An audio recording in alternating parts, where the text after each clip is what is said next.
Kisah Nabi Muhammad, bagian 151. Rasulullah sholat di dalam Ka'bah. Rasulullah masuk ke dalam Ka'bah bersama Usamah dan Bilal.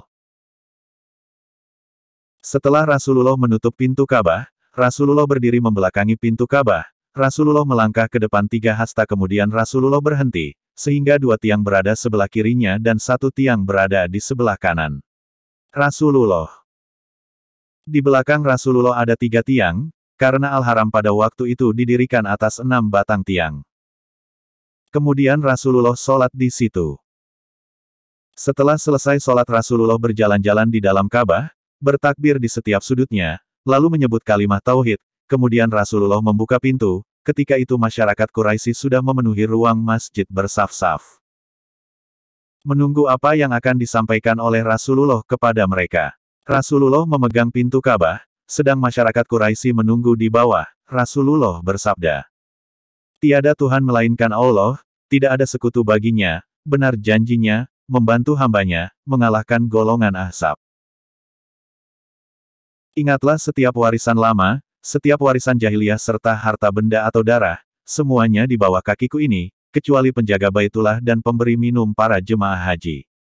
Ingatlah, pembunuhan secara sengaja dengan menggunakan cemeti dan rotan dendanya terlalu berat, yaitu 100 ekor unta.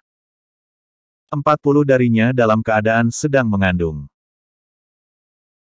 Wahai masyarakat Quraisy, sesungguhnya Allah telah melenyapkan kesombongan jahiliyah, sikap bermegahan dengan membanggakan keturunan, sebenarnya manusia itu adalah keturunan Adam sedang Adam diciptakan dari tanah."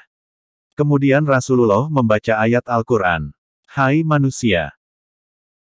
Sesungguhnya kami menciptakan kamu dari seorang laki-laki dan seorang perempuan dan menjadikan kamu berbangsa-bangsa dan bersuku-suku supaya kamu saling kenal-mengenal. Sesungguhnya orang yang paling mulia di antara kamu di sisi Allah ialah orang yang paling takwa di antara kamu. Sesungguhnya Allah Maha Mengetahui lagi Maha Mengenal." Al-Hujurat 49:13.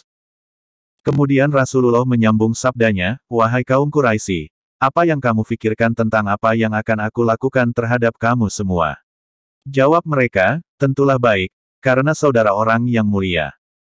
Anak dari saudara kami yang mulia." Maka jawab Rasulullah, "Sesungguhnya aku berkata kepada kalian seperti Yusuf telah berkata kepada saudara-saudaranya. Tidak ada celah atas kamu di hari ini, ayo berjalanlah. Kamu semua bebas." Gelombang gelombang gelombang gelombang gelombang. Kunci Ka'bah dikembalikan kepada penjaganya. Setelah semuanya itu, Rasulullah duduk kembali di dalam masjid. Ali bin Abi Thalib R.A. berdiri dan menemui Rasulullah sambil memegang kunci pintu Ka'bah, dan berkata, "Wahai Rasulullah, berilah tugas menjaga Ka'bah dan tugas memberi minum kepada kami. Semoga Allah memberi solawat kepada engkau." Dalam riwayat yang lain yang mengajukan permohonan Abbas, Rasulullah bersabda, "Untuk Utsman bin Talha," karena itu dijemput dan dibawalah Utsman bin Talha ke depan Rasulullah dan Rasulullah berkata, "Ini kunci untuk engkau. Hari ini adalah hari kebaikan dan menunaikan janji." Menurut riwayat Ibn Sa'ad dalam kitabnya Al-Tabakat, Rasulullah telah berkata kepada Utsman ketika penyerahan kunci itu dengan sabdanya, "Ambillah kunci ini untuk selama-lamanya, ia tidak akan dirampas kecuali oleh orang yang zalim.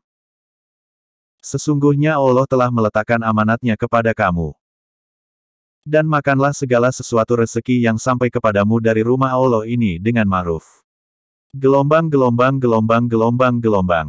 Bilal berazan di atas Ka'bah. Ketika masuk waktu sholat Rasulullah pun menyuruh Bilal R.A. memanjat ke atas Ka'bah untuk menyuarakan azan dari atas Ka'bah. Sholat pembukaan Ka'bah atau sholat syukur. Pada hari itu Rasulullah masuk ke dalam rumah Ummu Hani binti Abi Thalib, untuk bersuci kemudian sholat 8 rakaat di dalam rumahnya. Ketika itu adalah waktu duha, ada orang menyangka Rasulullah sholat duha. Yang sebenarnya Rasulullah sholat kemenangan atas pembukaan kota Mekah. Pada waktu itu Ummu Hani pun memberi perlindungan kepada 2 orang mertuanya, maka kata Rasulullah, "Kami melindungi orang yang dilindungi oleh Ummu Hani."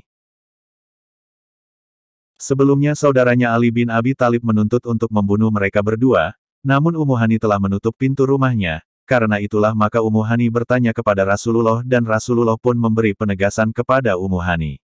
Bersambung bagian 152.